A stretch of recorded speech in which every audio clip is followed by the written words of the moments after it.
प्रधान इस्तीफा दो, इस्तीफा दो, इस्तीफा दो, धर्मेंद्र प्रधान इस्तीफा दो, इस्तीफा दो, इस्तीफा दो।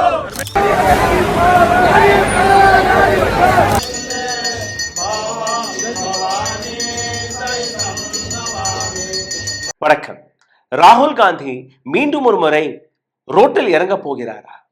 கள அரசியலை இதற்கு மேல் நீங்க பார்க்க போறீர்களா? இந்த நாடு எப்படி உருவானதோ, அதாவது போராட்டங்கள் வழியாக எப்படி வெள்ளையர்களை விரட்டியடித்தார்களோ அதே போன்ற இன்னொரு விடுதலை போராட்டத்தை இந்தியா சந்திக்க இருக்கிறதா என்கிற இந்த கேள்வியுடன் இந்த பதிவை நான் தொடங்க போகிறேன். காரணம் என்ன? இந்தியாவின் பழமை வாய்ந்த அரசியல் கட்சி காங்கிரஸ் இந்த நாட்டு சுதந்திர போராட்டத்தில் மிகப்பெரிய அளவில் பங்களித்த கட்சி காங்கிரஸ். அதற்கு எதிராக இருக்கக்கூடிய கட்சி என்ன? RSS. பிஜேபி எப்ப பிறக்கக்கூடவில்லை. 1980ஆம் ஆண்டு தான் பிஜேபி உருவானது. ஆனால் RSS உடைய கொள்கை என்ன? வெள்ளையர்கள் அவர்களுடைய அடிமையாக இருந்த அந்த RSS எதிர்த்ததும் அன்னைக்கு காங்கிரஸ் தான். இன்னைக்கு மீண்டும் ஒரு முறை காங்கிரஸ் உடைய அந்த ஸ்ட்ராட்டஜி என்ன? காங்கிரஸ் திடீர் என்று ஒரு எமர்ஜென்சி மீட்டிங்கை கூப்பிட்டிருக்கிறது. இந்த எமர்ஜென்சி மீட்டிங்கில் ஒட்டுமொத்த இந்தியாவில் இருக்கக்கூடிய மூத்த தலைவர்கள் அனைவரையுமே வர வைத்திருக்கிறார்கள். எம்பிக்களை வர வைத்திருக்கிறார்கள், MLAக்களை வர வைத்திருக்கிறார்கள். இந்த மீட்டிங்கில் என்ன நடந்தது, அந்த ஸ்ட்ராட்டஜி என்னவென்று நீங்க பார்த்தீர்கள்னா, யூத் காங்கிரஸ் மற்றும் NSUI கடந்த 8 மாதங்களாக இந்த நாடு முழுவதும் அவர்கள் நடத்திய இந்த போராட்டங்களுடைய எண்ணிக்கை 50க்கும் மேற்பட்ட. ஜந்தர் மந்தரில் வாட்டர் கேனுக்கு முன்னாடி நின்ற நபர்கள் யார் என்று நீங்க பார்த்தீர்கள்னா, இதே யூத் காங்கிரஸை சார்ந்த நபர்கள். யாருக்காக? இந்த நாட்டு இளைஞர்களுக்காக. நீட் பரீட்சை லீக், CBSE விவகாரம், இது போன்ற ஏராளமான பிரச்சனைகள் கடந்த 7 வருடத்தில் மட்டுமே 80க்கும் மேற்பட்ட பேப்பர் லீக்ஸ்களை நாம் பார்த்து வந்தோம். அனைத்து மீடியா அட்டென்ஷன் புதிதாக வெளிவந்த ஒரு கட்சி, ஒரு பிராங்க் செய்யக்கூடிய கட்சி காக்ரோச் ஜனதா பார்ட்டிக்கு கிடைக்கிறது. கோதி மீடியா அவர்களுக்கு மைலேஜை கொடுக்கிறார்கள். ஆனால் இன்னைக்கு நீங்க பார்த்தீர்கள், இது போன்ற பிரச்சனைகளை ஆழமாக எந்த மாநில கட்சிகளும் எடுக்க அஞ்சும் போது காங்கிரஸ் பார்ட்டி மற்றும் தான் இந்த நாட்டில் இளைஞர்களுடைய பிரச்சனைகளை மிகப்பெரிய அளவில் போராட்டங்கள் வழியாக எடுத்து வந்தார்கள். ஆனால் அவர்களுடைய அந்த போராட்டங்களை இந்த நாட்டு கோதி மீடியா காட்ட மறுத்தது. காக்ரோச் ஜனதா பார்ட்டியுடைய இந்த மீடியா ஃபுட்டேஜஸ்களை நீங்க பார்த்தீர்கள்னா, அவர்களுக்கு இந்தியாவில் மட்டுமல்ல இன்டர்நேஷனல் வழியாக இன்டர்நேஷனல் லெவல்ல அவர்களுக்கு மீடியா அட்டென்ஷன் கிடைத்தது. முதல் போராட்டம் 6ஆம் தேதி நீங்க பார்த்தீர்கள், ஜூன் 6ஆம் தேதி டெல்லியில் நடந்தது. இன்னைக்கு பூனாவில் ஒரு மிகப்பெரிய போராட்டத்தை இதே காக்ரோச் ஜனதா பார்ட்டி நடத்தியது. 12ஆம் தேதி, அதாவது நாளைக்கு உத்தரப்பிரதேஷ் லக்னோவில் போராட்டம் நடக்க இருக்கிறது. 13ஆம் தேதி அம்ரித்சர் பஞ்சாப்ல, 14ஆம் தேதி ஹைதராபாத்ல, அதே 14ஆம் தேதி பெங்களூர்ல, 15ஆம் தேதி ஜெய்ப்பூர்ல, 20ஆம் தேதி டெல்லியில். இந்த நாட்டு எஜுகேஷன் மினிஸ்டர் தர்மேந்திர பிரதான் ரெசிக்னேஷனை கொடுக்கவில்லை என்றால், ராஜினாமாவை கொடுக்கவில்லை என்றால் இந்த போராட்டம் நாடு முழுவதும் வெடிக்கும் என்கிற அந்த விஷயத்தை காக்ரோச் ஜனதா பார்ட்டி எடுத்து வைத்திருக்கிறது. இதே போன்ற கோரிக்கையை தானே யூத் காங்கிரஸ் மற்றும் NSUI எடுத்து வைத்திருக்கிறார்கள். அப்போ youth Congress, NSUI, cockroach Janata party இந்த அனைத்து நபர்களுமே கூறக்கூடிய ஒரே அழுத்தம், தர்மேந்திர பிரதான் ரெசிக்னேஷனை கொடுக்க வேண்டும். நீட் விவகாரம், CBSE விவகாரத்தை மட்டும் வைத்தல்ல, இந்த நாட்டுடைய இளைஞர்களின் எதிர்காலத்தை மையப்படுத்தி இந்த போராட்டங்கள் நாடு முழுவதும் வெடித்துக் கொண்டிருக்கிறது. எந்த காக்ரோச் ஜனதா பார்ட்டிக்கு எந்த அளவில் மைலேஜ் கிடைக்கிறதோ, மீடியா அட்டென்ஷன் கிடைக்கிறதோ, எதற்காக காங்கிரஸுக்கு கிடைக்கவில்லை, எதற்காக இந்தியா அலையன்ஸ் கிடைக்கவில்லை என்கிற கேள்வியை அட்ரஸ் செய்வதற்காக மல்லிகார்ஜுன் கர்கே இந்த மீட்டிங்கை கூப்பிட்டிருந்தார். ஒரு பிக் மூவ்மெண்டை லான்ச் செய்வதற்காக, அதாவது நாடு முழுவதும் காங்கிரஸ் பார்ட்டி ஒரு மிகப்பெரிய போராட்டத்தை அரங்கேற்ற போகிறது. இந்த நாட்டில் இருக்கக்கூடிய மூளை முடுக்கு, ஏன்னா காங்கிரஸ் ஜனதா பார்ட்டி நீங்க பார்த்தீர்கள், அவர்களுடைய அமைப்பு கூட கிடையாது. ஆனால் காங்கிரஸிற்கு ஒரு அமைப்பு இருக்கிறது, காங்கிரஸோட வரலாறு இருக்கிறது. காங்கிரஸ் கையில் இருக்கக்கூடிய அந்த சிஸ்டத்தை அவர்கள் கையில் எடுத்து ஒரு மிக பெரிய போராட்டத்தை உருவாக்குவதற்கான ஒரு வேலையை பார்க்க போறார்களா? இந்த இடத்தில் நீங்க பார்த்தீர்கள்னா, இந்திரா பவன் டெல்லியில் இருக்கக்கூடிய காங்கிரஸ் ஹெட் குவார்ட்டர்ஸில் இந்த மீட்டிங் நடந்தது. இந்த மீட்டிங்கில் மைய கேள்வி சிபிஎஸ்இ நீட் பேப்பர் லீக் பரீட்சையை 21ஆம் தேதி நடத்தப் போவதாக கூறியிருக்கிறார்கள். 21 ஜூனுக்கான அந்த ஸ்கெட்யூலை நீங்க பார்த்து வருகிறீர்கள். இதை தாண்டி நீங்க பார்த்தீர்கள்னா CUET-யில் நடந்த அந்த ரெக்ரூட்மெண்ட் பிரச்சனைகள் அனைத்துமே யூத் காங்கிரஸ் மற்றும் NSUவை தொடர்ந்து எடுத்து வைத்து வருகிறார்கள். யூத் விங் காங்கிரஸில் இருக்கக்கூடிய யூத் காங்கிரஸ் மற்றும் NSUவை இந்த 2 அமைப்பில் இருக்கக்கூடிய மாணவர்கள் அனைத்து நபர்களுமே ரோட்ல இறங்கி போராடி பின்பு கூட எத்தனையோ போராட்டங்களை கையில் எடுத்த பின்பு கூட அவர்களால் ஒரு மிகப்பெரிய போராட்டத்தை உருவாக்க முடியவில்லை. அவர்கள் வேலை வாய்ப்பாக இருக்கட்டும், இந்த நாட்டில் ஏற்படக்கூடிய எக்கனாமிக் பிரச்சனைகளாக இருக்கட்டும், வேலை இல்லா திண்டாட்டமாக இருக்கட்டும், இது போன்ற பல்வேறு விஷயங்களை அவர்கள் எடுத்து வைத்தால் கூட எந்த விதமான எஜுகேஷனையும் மீடியா கவர் செய்வதில்லை. பெருமையாக இருக்கு, தமிழ்நாட்டு யூடியூப்ல இருக்கக்கூடிய இண்டிபெண்டன்ட் மீடியாக்களில் தி ரூஸ்டர் நியூஸ் இது போன்ற செய்திகளை மிகப்பெரிய அளவில் தைரியமாக எடுத்து காட்டி வருகிறது. எங்களுக்கு பின்னாடி பல்வேறு நபர்கள் அதை தொடுகிறார்கள். ஆனால் நாட்டில் நடக்கக்கூடிய மத்தியில் நடக்கக்கூடிய பல்வேறு விஷயங்களை தனிச்சையாக தைரியமாக எங்களுடைய டீம் ஒவ்வொரு நாளும் இதை எடுத்து வைப்பது எங்களுக்கு பெருமையாக இருக்கிறது. நாங்கள் தைரியமாக இது போன்ற விஷயங்களை உங்களுக்கு முன்பு எடுத்து வைக்கிறோம். ஆனால் இது போன்ற விஷயங்கள் இந்த நாட்டு ஒரு சில அமைப்புகளுக்கு பிடிக்கவில்லை. எப்படி இந்த நபர்கள் இது போன்ற விஷயங்கள் எடுத்து வைக்கலாம், மக்களுக்கு உண்மைகளை போன்று சேர்க்கலாம், அதனால் இவர்களை முடக்குங்கள், இவர்களுடைய பொருளாதாரத்தை முடக்குங்கள், இவர்களுடைய சேனலை முடக்குங்கள். அதுதான் நடக்கிறது. 3000, 4000, 10,000, 15,000 அதற்கு மேல வியூஸ் போவதில்லை. இதிலிருந்து மீட்டெடுப்பதற்காக உங்களுடைய உதவி எங்களுக்கு தேவைப்படுகிறது. ஒவ்வொரு நாளும் இதை நாங்க எடுத்து வைப்பதற்கான காரணம் நீங்க எங்களுக்கு உதவுவீர்கள் என்கிற அந்த நம்பிக்கை. இந்த வீடியோவை பார்த்து கொண்டிருக்கும் போது லைக், ஷேர், சப்ஸ்கிரைப் பட்டனை தட்ட மறக்காதீர்கள். உங்களோட கேள்விகளை, கருத்துக்களை கீழே கமெண்ட் பாக்ஸில் எழுத மறக்காதீர்கள். இதை தாண்டி அருகில் இருக்கக்கூடிய QR கோடு இருக்கு, அதை பயன்படுத்தி எங்களை ஊக்க வைக்க நினைக்கக்கூடிய நபர்கள், பொருளாதார ரீதியாக எங்களை சப்போர்ட் செய்ய நினைக்கக்கூடிய நபர்கள் அதையும் செய்யலாம். உடல் வலிமையை உறுதி செய்யும் சிலாஜித், கவனத்தை மேம்படுத்தும் அஸ்வகந்தா மற்றும் உயிர் சக்தியை பெருக செய்யும் சஃபேடு முஸ்லி போன்ற இமயமலையின் உணவுப் பொருட்களை கொண்டு வந்து மிஸ்டர் பர்ஃபெக்ட் உருவாக்கப்பட்டுள்ளது. உங்கள் முழு குடும்பத்தின் ஆரோக்கியத்தை மா நேச்சுரல்ஸ் மூலம் உறுதி செய்திருங்கள். 100% இயற்கையான மூலிகை பொருட்கள் மூலம் உருவாக்கப்பட்ட மிஸ்டர் பர்ஃபெக்ட் மற்றும் மிஸ் பர்ஃபெக்ட் தலைமுறையாக குடும்பங்களின் உடல் வலிமை, மன வலிமை மற்றும் மகிழ்ச்சியை பெருக செய்கிறது.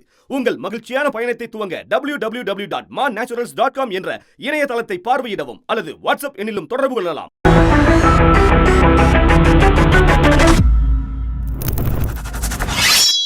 ஒரு வீடியோ வைரலானது. தீபேந்திர ஹூடா, பிரியங்கா காந்தி, காங்கிரஸோடைய MP, member of parliament, Priyanka காந்திக்கு மிக நெருக்கமாக இருக்கக்கூடிய ஒரு தலைவர்களில் இவர். யூத் காங்கிரஸோட ப்ரொடெஸ்டில் இவர் போய் கலந்து கொண்டு அப்படியே வாட்டர் கேனனை நெஞ்சில் வாங்கி கொண்டு அங்களுடைய இளைஞர்களுடன் தோளோடு தோளாகிய அந்த போராட்டத்தை அவர்கள் நடத்திய விதம், இந்த வீடியோ சோசியல் மீடியாவில் வைரலான உடனேயே எந்த கோதி மீடியாவாலையும் இதை தவிர்க்க முடியவில்லை. அனைத்து நபர்களுமே இந்த வீடியோவை காட்ட கட்டாயப்பட்டார்கள். ஹரியானாவிலிருந்து இவர் வருகிறார். மெம்பர் ஆஃப் பார்லிமெண்ட் ஒரு போராட்டத்தில் இந்த லெவல் குதித்த போது அந்த போராட்டத்தில் அவர் வாங்கிய அந்த வாட்டர் கேனன் பீச்சு, இது காங்கிரஸிற்கு ஒரு புதிய உற்சாகத்தை, ஒரு புதிய ஐடியாவை கொடுத்திருக்கிறது. காங்கிரஸில் 99 MPக்கள் இருக்கிறார்கள், அதே போன்று MLAக்களும் இருக்கிறார்கள். தெலுங்கானாவில், கர்நாடகாவில், இப்போ தமிழ்நாட்டிலும் நீங்க பார்த்தீர்கள், காங்கிரஸுடைய சப்போர்ட்டில் காங்கிரஸ் நேரடியாக தன்னுடைய ஆட்சியை பிடித்திருக்கிறது. அப்போ 99 MPக்கள் தன்னுடைய கான்ஸ்டியூன்சிகளில் இது போன்ற போராட்டங்களை ஆர்கனைஸ் செய்து விட்டால் ஒட்டுமொத்த இந்தியாவில் இருக்கக்கூடிய காங்கிரஸ் யூத் விங் NSUவை அவர்கள் இது போன்ற போராட்டங்களை ஒரே நாள் ஒரே நேரத்தில் தொடங்கிவிட்டால், காங்கிரசினர்கள் ஸ்ட்ரீட்டுக்கு வந்துவிட்டால், இந்த நாட்டில் இருக்கக்கூடிய எந்த கொம்பனாலையும் இந்த போராட்டத்தை அதற்கு மேல் தவிர்க்க முடியாது. எந்த கோதி மீடியாவாலையும் இந்த போராட்டத்தை காட்டாமல் இருக்க முடியாது என்கிற இந்த விஷயத்தை அவர்கள் எடுத்திருக்கிறார்கள். அதாவது ராகுல் காந்தி நாளைக்கு ரோட்ல இறங்கி ஒரு போராட்டத்தை ஹெட் செய்தால் சிந்தித்து பாருங்கள். மல்லிகார்ஜுன் கர்கே ஒரு பக்கம், கன்ஹையா குமார் ஒரு பக்கம், தமிழ்நாட்டை சார்ந்த செல்வ பெருந்தகை ஒரு பக்கம், இது போன்ற ஏராளமான தலைவர்கள் ஒவ்வொரு இடத்திலிருந்தும் அவர்கள் போராட்டங்களை எடுத்து நடத்த தொடங்கிவிட்டால் இது ஒரு மிகப்பெரிய போராட்டமாக மாறுமா மாறாதா? நேற்று நீங்க பார்த்தீர்கள்னா சீக்கர்ல இதே போன்ற ஒரு போராட்டம் நடந்தது. யூத் காங்கிரஸ் இந்த போராட்டத்தை நடத்தினார்கள். ஒரு மீடியாவை காட்டுங்கள், ஒரு கோதி மீடியாவுடைய கேமராவை காட்டுங்கள், அல்ல இந்த வீடியோ விஷுவலை நீங்க பார்க்கிறீர்களே, இந்த விஷுவலை நீங்க கோதி மீடியா எடுத்து காட்டியதாக நீங்க செக் செய்து பாருங்கள், உங்களுக்கு தெரிய வரும். யாருமே காட்டவில்லை. இந்த அளவில் கிரவுட் வந்ததாக யாருமே காட்டவில்லை. இது ஒற்றை போராட்டம் கிடையாது சார். அசம்பிள் இந்த மாதிரி போராட்டம் நடந்தது, டெல்லியில் போராட்டம் நடக்கிறது, ராஜஸ்தானில் நடந்தது, மகாராஷ்டிராவில் நடந்தது. அனைத்தையுமே யூத் காங்கிரஸ் மற்றும் NSUI சார்ந்த அந்த இளம் தலைவர்கள் எடுத்து வைக்கிறார்கள், அந்த மாணவ நபர்கள் எடுத்து வைக்கிறார்கள். பிஜேபி என்ன செய்கிறது? பிஜேபி இந்த நாட்டில் ஊழலை மட்டும் தான் செய்து வருகிறது. கடந்த 12 ஆண்டுகளில் நரேந்திர மோடி இந்த நாட்டை எந்த அளவில் அளித்திருக்கிறாரோ அதற்கு எதிராக நேற்று ஒட்டுமொத்த நாட்டு மக்கள் கேள்விகளை கேட்கும் போது, நீங்க 2 கோடி வேலை வாய்ப்பை கொடுப்பதாக கூறினீர்கள், என்ன ஆச்சு? இந்த நாட்டு விவசாயிகளுடைய வருமானம் இரட்டையாகிவிடும் என்று கூறினீர்கள், என்ன ஆச்சு? பெண்களுக்கு பாதுகாப்பு கிடைக்கும் என்று கூறினீர்கள், என்ன ஆச்சு? பெட்ரோல் டீசலின் விலை குறைந்து விடும் என்று கூறினீர்கள், என்ன ஆச்சு?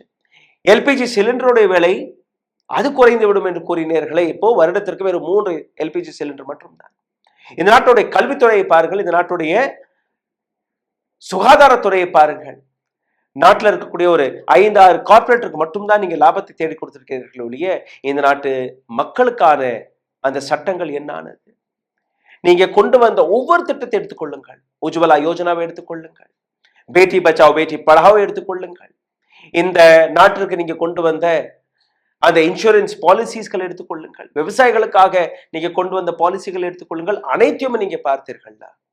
நேரடியாக இந்த நாட்டில் இருக்கக்கூடிய ஒரு சில கார்பரேட்களை தாண்டி மக்களுக்கு என்ன செய்தீர்கள் நீங்க பார்த்தீர்கள்? எதுவுமே கிடையாது. இதை மறைப்பதற்காக அவர்கள் நடத்திய நாடகத்துடைய ஒரே ஒரு ஒற்றை கிளிப்பை நான் உங்களுக்கு எடுத்து காட்டுகிறேன், பாருங்கள். எந்த நாட்டிலாவது இது போன்ற கோமாளி கூட்டத்தை நீங்க பார்த்திருக்கிறீர்களா? நரேந்திர மோடிக்காக அர்ச்சனை நடக்கிறது. நரேந்திர மோடியையே கடவுளாக கும்பிட்டு கொண்டிருக்கிறார்கள் பிஜேபியில் இருக்கக்கூடிய நபர்கள். இளைஞர்கள் ரோட்டில் இறங்கி போராடும் போது, இளைஞர்கள் தன்னுடைய எதிர்காலத்தை பற்றி கேள்வி கேட்கும் போது, இளைஞர்கள் இந்த நாட்டு மகாராஜாவை பார்த்து தர்மேந்திர பிரதான் இந்த நாட்டு எஜுகேஷன் மினிஸ்டர் பொறுப்பை ஏற்றுக்கொண்டு பதவி விலக வேண்டும் என்று கூறும்போது பிஜேபியினர்கள் என்ன செய்கிறார்கள் பாருங்கள்.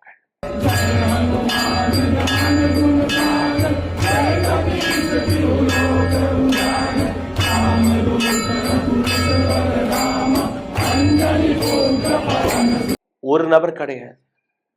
தர்மேந்திர பிரதான் இதே போன்ற பூஜையை நடத்தியிருக்கிறார். ராஜஸ்தான் சீஃப் மினிஸ்டர் பஜன்லால் சர்மா இதே போன்ற பூஜையை நடத்தியிருக்கிறார்.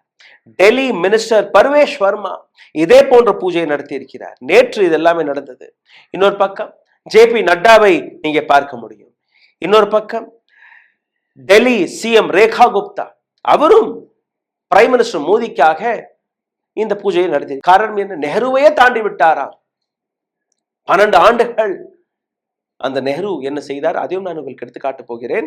ஆனால் இதை நீங்க பாருங்கள். Delhi Prime Minister Modi becomes India's longest continuously serving elected Prime Minister. Elected or vote chori வழியாக or SIR வழியாக இந்த நாட்டில் இருக்கக்கூடிய 6 கோடி மக்கள் அவர்கள் கையில் இருக்கக்கூடிய ஓட்டுரிமையை பறித்த அந்த கதையை நீங்க மறந்து விட்டீர்களா? இந்த நாட்டில் நடந்த ஓட்சோரிகளை நீங்க மறந்து விட்டீர்களா? எலெக்டட் பிரதமர் என்று இவர்கள் கூறியவர். சரி, அதை நம்பி விடுங்கள். மத்திய பிரதேசத்தின் முன்னாள் சீஃப் மினிஸ்டர், இப்போ பிரைம் மினிஸ்டர் மோடியின் கேபினெட்டில் அக்ரிகல்ச்சர் மினிஸ்டர், வேளாண் துறை அமைச்சர் சிவராஜ் சிங் சௌஹான், இவரும் பூஜை அர்ச்சனை. பிஜேபி பிரசிடென்ட் நிதின் நபின், இவரும் ஒரு பூஜை அர்ச்சனை. இன்னொரு பக்கம் பாருங்க, யூனியன் மினிஸ்டர் JP நட்டா பிரதான் சேவக்காக அவர் நடத்திய அந்த பூஜையை பற்றி இது எல்லாத்தையும் காட்டுறது யாரு? ANI என்கிற ஒரு கோதி மீடியா. இது மட்டுமல்ல, இதே ஃபுட்டேஜஸ்களை ஒட்டுமொத்த கோதி மீடியா நேற்று காட்டி வந்தது.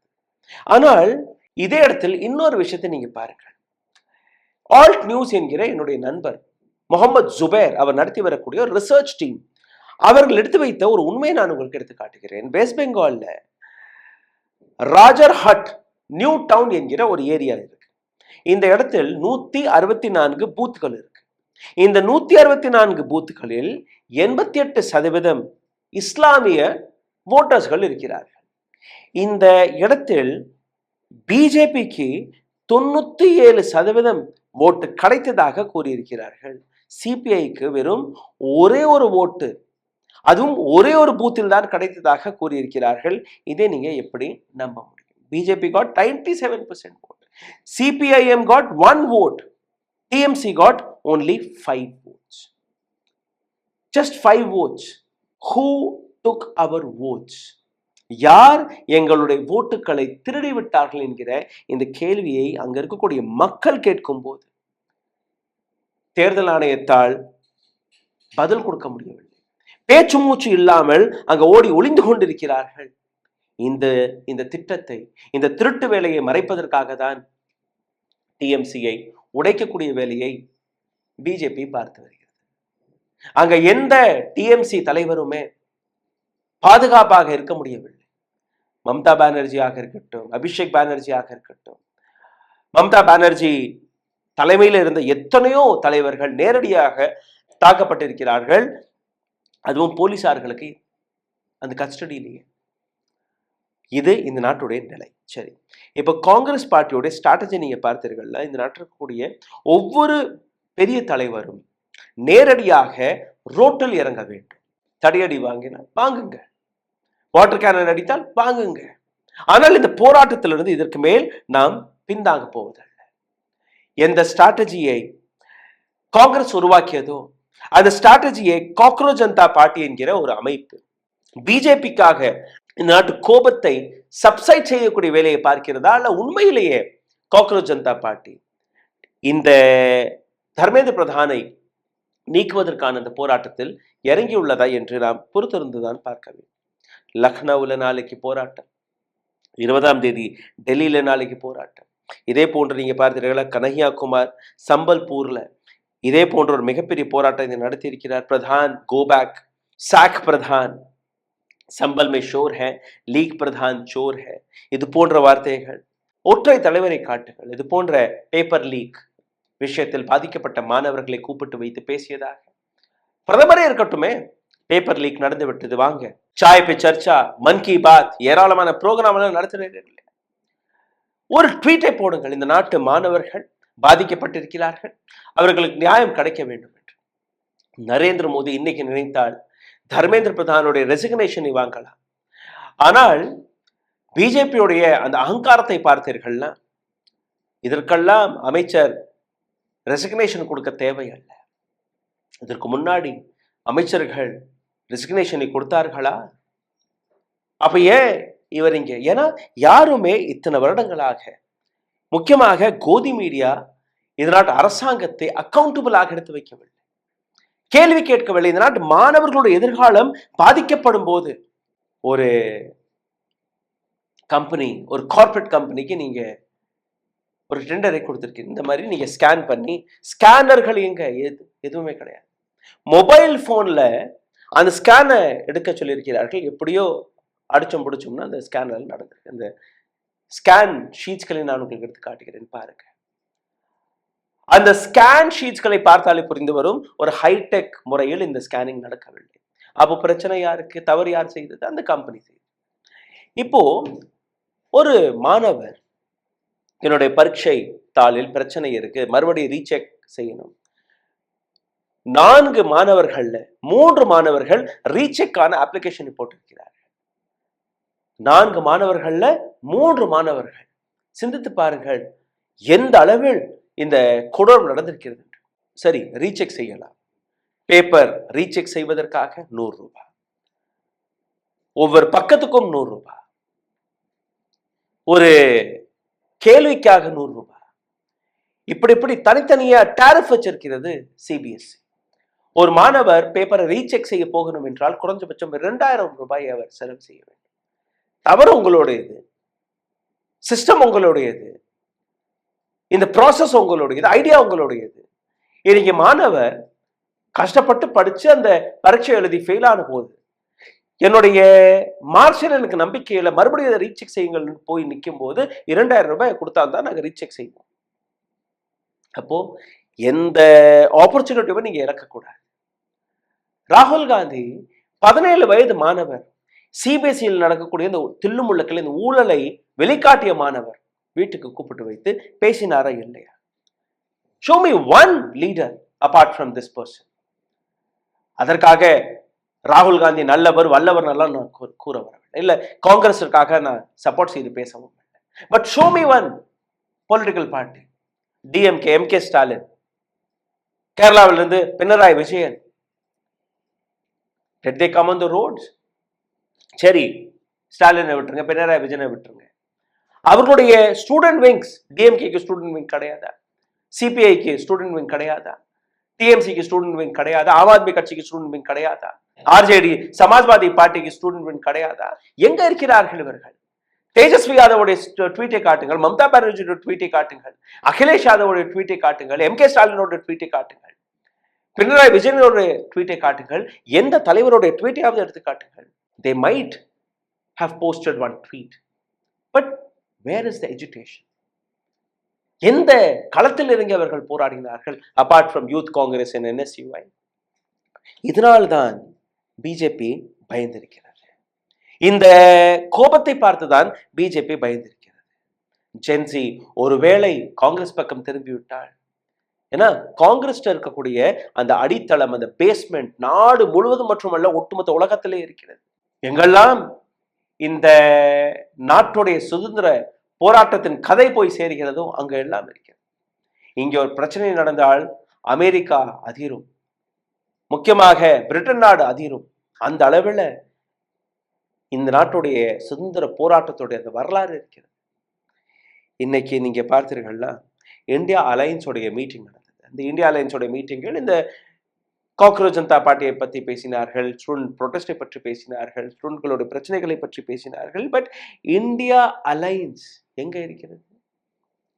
இதே இந்தியா அலையன்ஸோடைய மீட்டிங்கில் கலந்து கொண்ட மம்தா பானர்ஜி, அகிலேஷ் யாதவ், ராகுல் காந்தி, சோனியா காந்தி, தேஜஸ்வி யாதவ், ஆர்ஜேடி, உமர் அப்துல்லா ஃப்ரம் ஜம்மு அண்ட் காஷ்மீர், இது போன்ற நபர்கள் ஜந்தர் மந்தரில் உண்ணாவிரத போராட்டத்தை தொடங்கிவிட்டாலே, அல்ல சும்மா உட்கார்ந்தாலே போதும், ஒட்டுமொத்த உலகத்துடைய மீடியா ஒரே மேடையில் இந்த அனைத்து நபர்களுமே இந்த நாட்டு மாணவர்களுக்காக குரல் கொடுக்க வந்து விட்டார்கள் என்று கேட்டாலே ஒரு மிகப்பெரிய போராட்டம் வெடிக்குமா வெடிக்காது?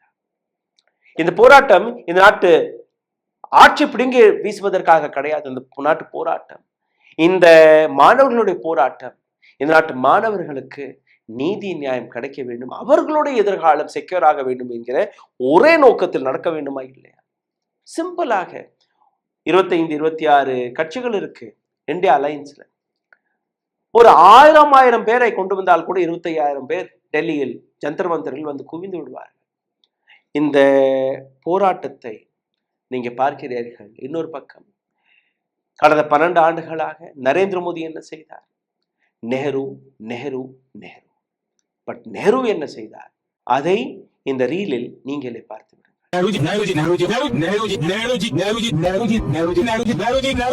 Wake up to reality.